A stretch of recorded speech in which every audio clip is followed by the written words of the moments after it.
प्यारे बच्चों नमस्कार। कैसे हैं आप सभी। उम्मीद करता हूं आप सभी स्वस्थ होंगे और आपके टर्म 1 की तैयारियां भी बहुत अच्छे से चल रही होंगी। तो प्यारे बच्चों, हमने वीडियो नंबर 1 में फॉर्मेट किया है लेटर टू एडिटर का। और आप ध्यान रखें कि आपको रटने की जरूरत नहीं है कि भाई इस बार ये वाला लेटर टू एडिटर हम रट लेते हैं 5-6 और उसमें से ही आएगा, ऐसा कुछ नहीं है। You need to know is कि क्या जानने की जरूरत है वो है कि फॉर्मेट किसी भी, चाहे लेटर है चाहे नोटिस है, इन सभी का आपको फॉर्मेट जानने की जरूरत है कि कैसे हम लिखेंगे। तो देखिए फॉर्मेट मैंने वीडियो नंबर 1 में आपको समझाया हुआ है। Format is there in the video number 1।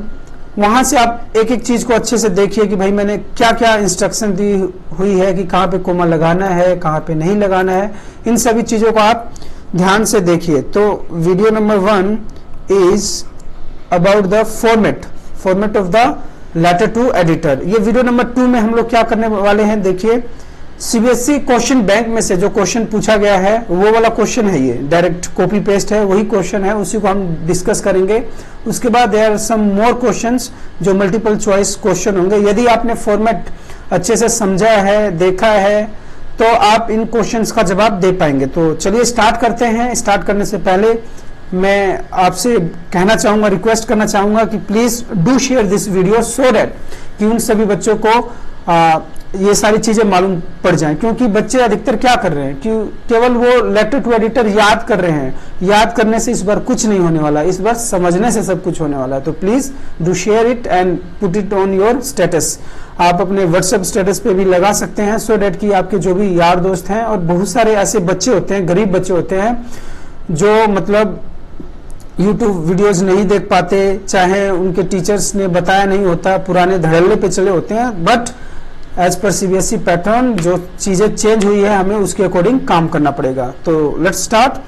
Question number 1 is you are Devashree, a resident of Siliguri Assam. You have to write a letter to the editor of the national daily drawing, यहाँ पे full stop आना चाहिए, national daily. अब ये कह रहा है drawing attention to the difficulty faced by differently abled people at tourist places. ये देखिए मैंने बोला है ना कि डायरेक्ट कॉपी पेस्ट किया गया है। सीबीएसई सैंपल पेपर 2021 से ये लिया गया है, तो आप समझिए कि डायरेक्ट वहीं से मैंने कॉपी पेस्ट किया है। किस प्रकार से क्वेश्चन आएंगे ये सीबीएसई कह रहा है कि भाई बच्चों को इस प्रकार से तैयार करवाइए या बच्चे इस प्रकार से तैयार हैं। तो चलिए क्वेश्चन नंबर 1 क्या कहता है, select the option with relevant aspect that Devashree should select for this letter. हमें क्या कह रहा है कि देवाश्री को ये लेटर अगर लिखना है तो किस ऑर्डर में लिखेगा। फॉर्मेट में सबसे ज्यादा जरूरी चीज है, दैट इज द लेटर में सबसे ज्यादा जरूरी चीज है फॉर्मेट ऑफ द लेटर। तो देखिए सबसे पहले द न्यूज़पेपर्स नेम लिखेगा क्या, attached proof of newspaper subscription, या उसका एड्रेस लिखेगा, फॉर्मल टोन लिखेगा, expected date of the letters received. तो कौन सा लिखेगा आप बताइए। अगर हम ध्यान से देखें तो first and fifth part, expected date, भाई लेटर कब रिसीव होगा वी डोंट नो, कब वो पढ़ेगा हम इसके बारे में नहीं जानते, लेकिन हम एक चीज जरूर जानते हैं कि एक तो द न्यूज़पेपर नेम ये होना चाहिए, लिखते हैं ना न्यूज़पेपर किसको हम भेज रहे हैं उसका नाम होना चाहिए। दूसरी चीज क्या जानते हैं, अटैच्ड प्रूफ ऑफ न्यूज़पेपर, ऐसा कुछ नहीं होता। और क्या होता है, देवाश्रीज एड्रेस, यस जो सेंडर्स होता है उसका एड्रेस होना चाहिए, होता है ना सेंडर्स एड्रेस, किसने भेजा ये, तो उसका एड्रेस जरूरी है। उसके बाद है फॉर्मल टोन, हाँ फॉर्मल टोन तो होनी चाहिए, ठीक है। और उसके बाद एक्सपेक्टेड डेट। तो 1, 2, 1, 3 और 4 this is the correct option. अब देखिए इसमें से कौन सा सही है, 1, 3 and 4, D is the correct option. समझ पाए आप लोग, yes. Next question, question number 2, select the appropriate subject for this letter. इस लेटर को लिखने के लिए सब्जेक्ट क्या होना चाहिए। देखिए सब्जेक्ट क्या होता है, बिल्कुल वो वर्ड्स होते हैं जो आपके पूरे लेटर को डिफाइन करते हैं। तो drawing attention towards differently able people, the differently able, neglected और misunderstood tourist place are an inconvenience to differently able people, inconvenience faced by differently able at tourist spots। तो बताइए कौन सा सही जवाब है। तो ये आप मुझे कमेंट बॉक्स में लिख के बताइए। कमेंट बॉक्स मैंने आपको बता दिया है कि कैसे इसको हम सब्जेक्ट कैसे चूज करते हैं, कि ऐसा सब्जेक्ट चूज करना है जो आपके पूरे जो आप लेटर लिख रहे हैं उसको डिफाइन करेगा। तो आप बताइए कौन सा है। सबसे पहले तो आप कहेंगे कि sir tourist places are inconvenience, ये तो आप क्रॉस मारेंगे। दूसरा डिफरेंटली एबल, नेग्लेक्टेड और मिसअंडरस्टूड, हम कोई ऐसे पैराग्राफ नहीं लिख रहे हैं। तो द आंसर में B from A, drawing attention towards differently abled people या inconvenience faced by differently abled at tourist spots. तो आप लिख के बताइए question number 2 answer number A और डी। उसके बाद मैं उस जवाब दूंगा कि क्या है which is the correct answer. Which option should Devashree select to elaborate on the difficulties faced by the differently abled people? Absence of ramps, wheelchairs, unclean toilets, highly ticket prices, या सेकेंड ऑप्शन में कहता है unsuitable visiting timings, tourist guide untrained in sign language, lack of Braille script, tourist pamphlet.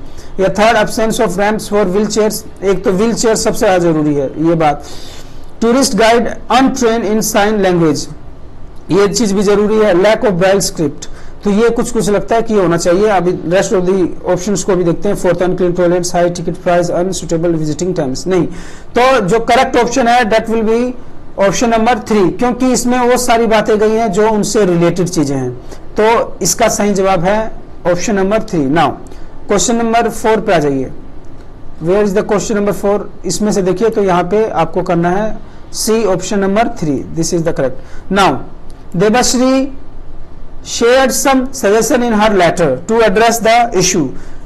अब देखिए पढ़ के देखिए, select the opinion that help the complete this suggestion appropriately. In my opinion, the media can play a pivotal role in transforming people. और ये dash dash also और फिर से डैश है against negligence to the needs of the differently abled at the tourist spot shall go a long way in bringing about a positive change. इसमें से क्या सही जवाब है आप बताइए। Belief and traditions, composing songs नहीं, ऐसा कुछ नहीं है। Perceptions and attitude, cautioning the authorities, perception, protesting, interaction, keeping minimum interface. तो सही जवाब आपको कौन सा लग रहा है बताइए। बी लग रहा है ना? हाँ, yes, this is the right answer because perception and attitude हमें चेंज करना पड़ेगा लोगों का, एंड क्वेश्चनिंग द अथॉरिटीज कि भाई सतर्क हो जाइए, इस प्रकार की सुविधाएं प्रदान कीजिए। Next, select the option that completes the concluding line appropriately. I hope that my letter will help spread awareness. नहीं भाई, अवेयरनेस के लिए नहीं है। led to an action all authorities responsible at tourist spots improve circulation of the national daily result in positive review by the readers। lead to action all authorities responsible at tourist spots, ये सही जवाब है। ठीक है ना कि भाई जो भी कंसर्न अथॉरिटीज है वो सारे इसकी हेल्प करेंगे इसमें। नेक्स्ट, अब कुछ एमसीक्यूज कर लेते हैं। देखिए तो इस प्रकार से आपके क्वेश्चंस आएंगे, तो you have to be prepared.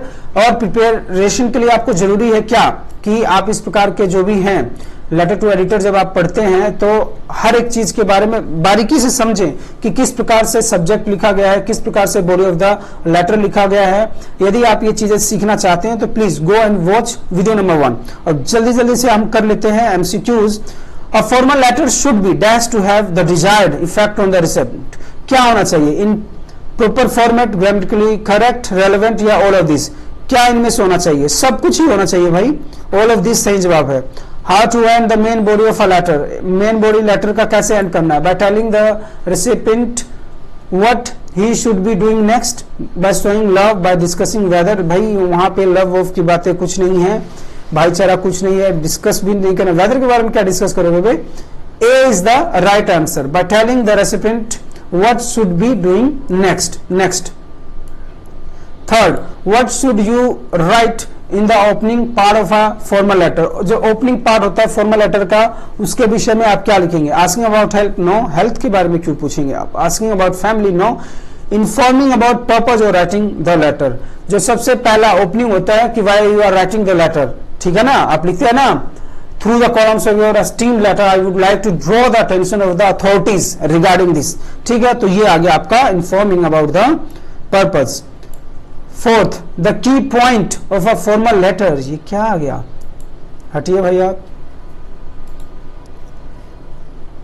Wait, India currency के बारे में क्यों आ रहा है? इधर से जाएगा ये अंदर, ठीक है ना? अब ये क्या गया, the key point of a formal letter in writing in which part of a formal letter. Key point क्या होता है, इंट्रो में लिखेंगे, हेडिंग में लिखेंगे, सब्जेक्ट में लिखेंगे, बॉडी में लिखेंगे। आप बताइए, कमेंट बॉक्स में करके बताइए फोर्थ में आंसर क्या आएगा। Next, this is for you, ये काफी कंफ्यूजिंग है, जरा बताइए और फिर मैं आपको ऑप्शन में बताऊंगा यदि आप इसका आंसर चाहते हैं तो। What is the accurate representation to show the purpose of a letter. Letter लिख रहे हैं तो क्या रिप्रेजेंट कैसे करेंगे, प्लीज नोट फॉर्मल नोटिस नहीं, अटेंशन नहीं, सब्जेक्ट फॉर्मल नोटिस, ये सही जवाब है जी इसका। Next, which of the following is a characteristics of the block format of a formatter. This is, there is no indentation, use of punctuation mark is dispensed within the block format, each the block begins with margin on left hand, all of these, yes, D is the correct option. Next, what is the correct way to write the subscription in a formal letter। सही तरीका क्या है, last में हम जब subscription लिखते हैं, closing letter लिखते हैं, क्लोजिंग सब्मिटेशन लिखते हैं, तो सही क्या तरीका है, yours truly, your truly, you truly या नन ऑफ दिस। तो सही जवाब है इसका योर्स ट्रूली, और ट्रूली की स्पेलिंग याद होनी चाहिए, TRULY, योर्स ट्रूली, ठीक है ना। तो और कई बार इस तरीके से भी लिख देता है कोई, तो ये तो भाई ब्लंडर है, ये नहीं लिखना होता। Next, what is written on the top of editor's letter on the top left side, on the top of editor's letter on the top left side। salutation लिखते हैं, yours truly लिखते हैं, subject लिखते हैं, sender's address। बताइए, what is written on the top of editor's letter, जो editors का होता है उसके ऊपर क्या लिखते हैं, yes, हम लिखते हैं, सब्जेक्ट नहीं लिखते, योर्स ट्रूली नहीं, सैल्यूटेशन, सेंडर्स एड्रेस लिखते हैं, सबसे ऊपर क्या लिखते हैं, सेंडर्स एड्रेस, ठीक है ना, किसने भेजा।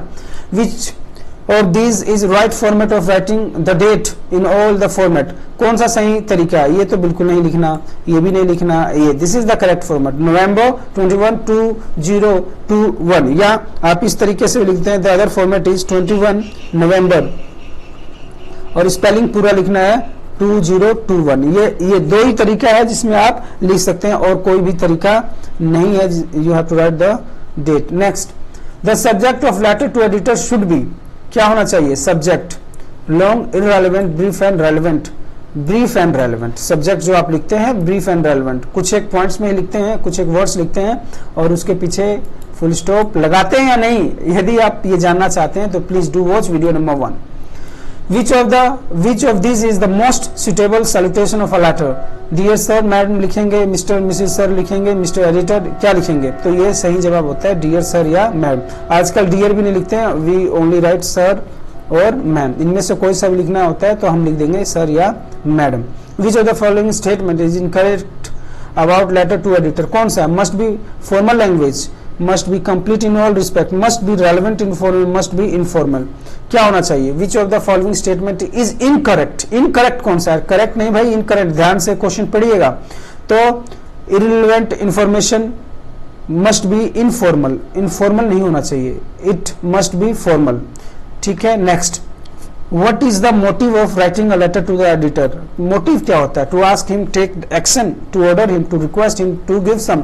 आप भाई लेटर टू एडिटर लिख रहे हैं, उसको लिख के वो एक्शन कैसे ले सकता है, द अथॉरिटी लेंगे ना एक्शन, तो आप क्या कहेंगे, to request him to give some space of your views in his column so that the concern authority may take the action, appropriate action. Which of the following is not a part of a letter? Letter कौन सा part नहीं होता, date लिखते हैं क्या आप, of course लिखते हैं, सब्जेक्ट भी लिखते हैं, सैल्यूटेशन भी लिखते हैं, फोटो चिपकाते हैं क्या किसी की, नहीं, किसी की फोटो नहीं चिपका सकते। Next, where is receiver's address written? Receiver का जो एड्रेस होता है तो कहां पे लिखते हैं? सबसे पहले हम फॉर्मेट अगर ध्यान से अगर आप पढ़ते हो भाई, इसी प्रकार से क्वेश्चन आएंगे, सेंडर्स एड्रेस आता है, फिर क्या आता है, डेट आता है, फिर क्या आता है, receivers. On the top of the letter नहीं, just below the date, yes, just below the date, काम खत्म। ये देखो डेट के नीचे लिख दिया ना रिसीवर्स, सेंडर्स एड्रेस, डेट, फिर receiver's address. So B is the correct option, बस समाप्त। तो प्यारे बच्चों देखिए, हमने लगभग 15 मिनट में ये सारे इंपोर्टेंट क्वेश्चन कर लिए हैं कि लेटर किस प्रकार से आएगा, आपको इस एग्जाम्पल के द्वारा समझाया गया है, और क्या क्वेश्चन बन सकते हैं लेटर टू एडिटर से, वो एमसीक्यूज में आपको मैंने बता दिया है। तो आप केवल इन 15 क्वेश्चंस को कर लीजिए, और ये कर लीजिए वीडियो नंबर 1। यदि आप चाहते हैं to score the full marks, video number 1 और वीडियो नंबर 2 दोनों को देखिए। इन दोनों को देखते ही मैं गारंटी दे सकता हूं आपको कि आपके पूरे मार्क्स आएंगे। तो प्यारे बच्चों, keep watching and keep sharing these videos, क्योंकि ये आपकी तो हेल्प कर ही रहे हैं, आपके दोस्तों की भी हेल्प करेंगे। टिल देन पढ़ते रहिए, खुश रहिए। देखिए, पढ़ते रहिए, खुश रहिए क्यों कहते हैं सर आप? क्योंकि पढ़ने के लिए खुश रहना जरूरी है। यदि आप खुश रहेंगे तो चीजें जल्दी याद होंगी, और जल्दी याद होंगे तो अच्छे मार्क्स आएंगे। तो इसीलिए प्यारे दोस्तों, खुश रहिए, पढ़ते रहिए और अच्छे से तैयारी करते रहिए। नमस्कार।